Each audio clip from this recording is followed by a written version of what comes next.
Cette semaine, c'est également la semaine du chemin secret.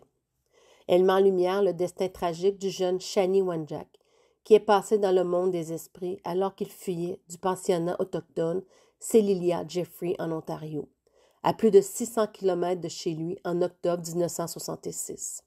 L'histoire de Shani en est malheureusement une parmi plusieurs autres.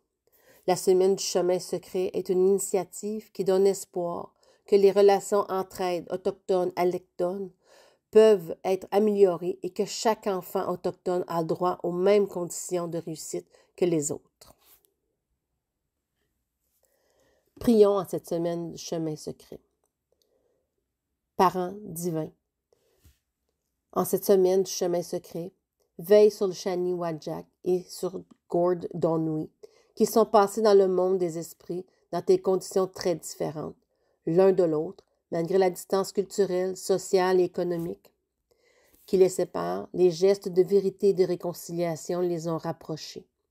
Merci de placer des modèles de compassion et d'espoir sur nos chemins, afin que je puisse à mon tour poser des gestes qui font du bien aux personnes autour de moi et aussi à celles qui sont les plus loin et les moins visibles. Amen.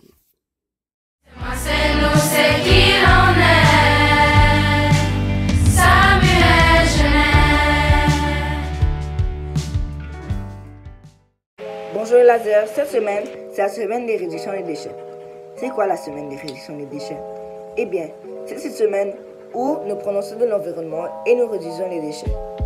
Alors, nous allons faire des activités liées à l'environnement et nous allons compter les points pour le pointage de la fin d'année. Lors du dîner, il y aurait des sections pour des déchets, pour chaque niveau. Et pour les déchets qui sont bien séparés, ça vaut pour 1 point. Et participer en grand nombre pour les congés.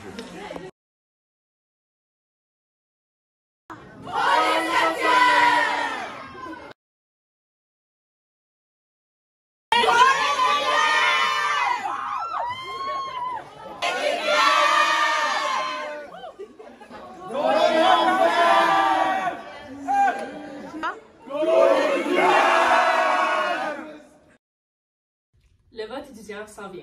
On va avoir l'opportunité de faire une simulation de vote pour pouvoir voter pour les conseillers et le maire de notre ville. Notre ville est gérée par un gouvernement qui s'appelle le conseil municipal. Jimmy, viens-t'en! Bonjour, je suis Jimmy et ça c'est Babino, notre conseiller municipal. Le conseil municipal est composé d'une maire ou mairesse et de ses conseillers. Avant d'être élus, les conseillers vont se présenter de divers quartiers. Ceux qui gagnent se retrouvent dans le conseil pour prendre des décisions importantes qui concernent la ville. Ces rencontres se déroulent à l'hôtel de ville. Les candidats ne représentent aucun parti politique, ils sont complètement indépendants et séparés des élections fédérales et provinciales. Le maire est élu grâce à des élections qui se passent à chaque 4-5 ans. Wow, Pamino, qu'est-ce que tu fais là? Leur rôle est de rendre la vie des citoyens la plus agréable que possible. Par exemple, entretenir les parcs, des centres et des loisirs, déneiger les rues en hiver, gérer le budget de la ville et s'assurer que les demandes des habitants sont respectées. C'est tout pour nous et Babino. On vous voit dans 4 à 5 ans. Bonjour les lasers. À l'occasion de l'Halloween qui approche à grands pas, le GDA organise une vente de bonbons-grammes au prix de 2 $. La vente se déroulera devant l'auditorium au dîner le mardi 18 et le mercredi 19 octobre. Les sacs de bonbons seront distribués le jour de l'Halloween, soit le 31 octobre. Bonne journée!